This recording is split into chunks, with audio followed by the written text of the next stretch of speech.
vocês já se apresentaram, né? A Vivi já se apresentou, ela tem um trabalho muito incrível no Instituto Janeiro Branco, que é o instituto que cuida, né, da saúde mental e emocional, muito também atrelado à campanha Janeiro Branco, que aqui no Brasil, desde 2014, né, capitaneada aí pelo Leonardo Abraão, vem falando dos cuidados da saúde mental, das políticas públicas que devem ser fomentadas para que todos possam ter mais acesso a esse tipo de tratamento. E eu quero agradecer a presença da Vivi aqui e falar, para começar, antes do Douglas falar exatamente do livro dele, de como que ele teve um surto psicótico, né, em 2014, que a Vivi pudesse, assim, nos falar sobre a campanha, porque, ao meu entender, a campanha começou em 2014, mas ainda não tem a grande popularidade, né, no grande público, na massa, sobre essa conscientização. E também o papel do Instituto agora em 2023. Fique à vontade, Vivi. Eu agradeço mais uma vez pelo convite, pelo contato de vocês, né, de poder trazer aí, fazer esse link com a história do Douglas, com a experiência do Douglas, e a gente trazer essa história para dentro da saúde mental e o Janeiro Branco poder fazer parte disso de alguma forma. Eu estava até comentando aqui um pouquinho antes com o Douglas, que esses três últimos anos que nós passamos em razão aí da pandemia, a saúde mental nunca foi tão falada. É onde as pessoas praticamente descobriram, né, que existe saúde mental. Então, quando o Leonardo Abraão, lá em 2013, final de 2013, que ele teve a ideia, que ele estava ali pensando, né, em fazer, em aumentar essa possibilidade de falar mais de psicologia além do consultório, além de pequenas palestras, né, ou grandes palestras, mas em pontos muito específicos, e ainda muito vagarosamente, né, há 10 anos atrás, a gente ainda mexia muito pouco nessa questão de saúde mental dentro das organizações, por exemplo, dentro da própria educação, dentro da própria cultura. Então, quando ele teve a ideia, foi pensando também nas outras campanhas que já existem, né, de saúde, outras campanhas voltadas para a segurança, por exemplo. Então, por que não criar aí uma campanha voltada também para a saúde mental? E quando ele pensou em janeiro, ele pensou no começo do ano, né, no sentido em que a gente está numa folha em branco quando a gente começa um ano novo, onde a gente tem uma possibilidade e uma grande oportunidade de reescrever a nossa história, de realmente pegar uma caneta e um papel e escrever a próprio punho a nossa própria história, e não mais ter a nossa história a partir de olhares de outras pessoas, que é muitas vezes o que acontece com a nossa história quando a gente não trabalha a questão do autoconhecimento, quando a gente não trabalha essa questão da autopercepção, do autoentendimento, e até por conta disso que a gente acaba adoecendo mentalmente, porque a gente fica muito nesse olhar do externo. Quem sou eu a partir da lente do outro, né? Mas quem sou eu a partir da minha própria lente? Colocando ali os meus próprios óculos. Então, isso a gente tem essa dificuldade. Quando veio essa questão da pandemia, as pessoas se depararam com isso, né? Eu costumo brincar que elas tiveram esse beijo na realidade, porque a saúde mental sempre existiu.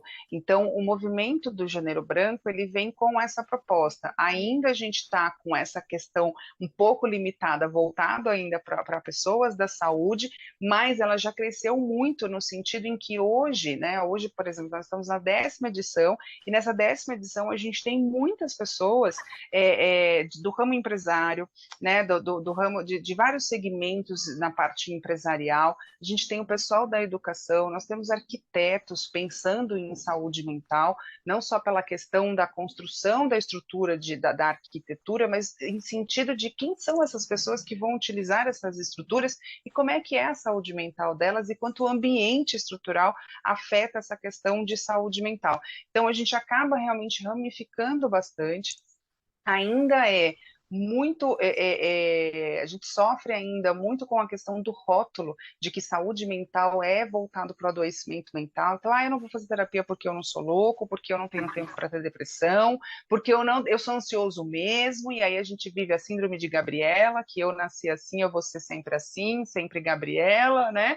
E aí a gente vai normalizando coisas, né? Então, o Roberto Crema, que é um dos teóricos aí da abordagem transpessoal, da psicologia transpessoal, da qual eu faço parte, ele tem um livro junto com Jean-Yves Leloup, que é um outro psicólogo também da transpessoal e da nossa modernidade, que chama Normose, que é onde eles tratam a patologia da normalidade, onde a gente vai normalizando coisas que não deveriam ser normais, consideradas como normais. Então, hoje a gente está normalizando, infelizmente, a ansiedade de forma excessiva, a gente está normalizando a depressão de uma forma muito tranquila. Que é normal mesmo você ser depressivo, que é normal você ter surtos psicóticos, que é normal você ter burnout. Então, a gente infelizmente está indo para uma via em que movimento como o Janeiro Branco, que já se tornou mundial, que chega né, a países aí do mundo, como o Douglas, por exemplo, que a gente pode considerar como um representante do movimento fora do Brasil, tem essa importância de poder carregar e levar cada vez mais essa bandeira de que saúde mental não é só o adoecimento mental. O mote, né, o slogan, a propaganda desse ano, dessa 10ª edição, veio com a vida pede equilíbrio. Então, saúde mental também é ter uma vida equilibrada. E o que é que as pessoas estão fazendo para ter equilíbrio? Num mundo em que a gente é cobrado o tempo todo, 24 horas/7, como falam, né? Que a gente seja produtivo, que a gente esteja o tempo todo fazendo alguma coisa. Então, nós sofremos hoje com as crianças, por exemplo, que não entendem e não sabem o que é o ócio. Aquele lance da gente ficar como antigamente, eu fiquei muitas vezes deitada no quintal de casa, quando eu morava em casa, olhando para o céu, né? Olhando para o teto azul, vendo as formações das nuvens, que eu adoro e que eu consegui resgatar isso na pandemia. Então, após O o ócio almoço, produtivo, né? o ócio O ócio produtivo, o ócio criativo. Então, eu na pandemia, com a questão da redução de muitos pacientes, no começo eu deitava no sofá que era embaixo da janela da minha sala e ficava olhando o céu e falava, nossa, estou resgatando a minha essência de infância. E isso me ajudou muito na saúde mental. Esses resgates que a gente tem de coisas de lá de trás que a gente considerava muito cruciais, muito prioritárias, e hoje a gente não dá mais prioridade porque a gente normalizou que é bonito falar que eu não tenho tempo. É bonito dizer, nossa, eu não posso marcar com você, ou eu não posso fazer essa gravação aqui, ou essa live, porque eu já tenho tantas outras lives ou tantas outras gravações para fazer no mesmo momento. E a gente se acha o máximo, se acha o super-herói. Então, campanhas, movimentos como o Janeiro Branco, eles vêm para bater mesmo na nossa porta e dizer o que é que você está fazendo para cuidar da sua saúde de forma integral.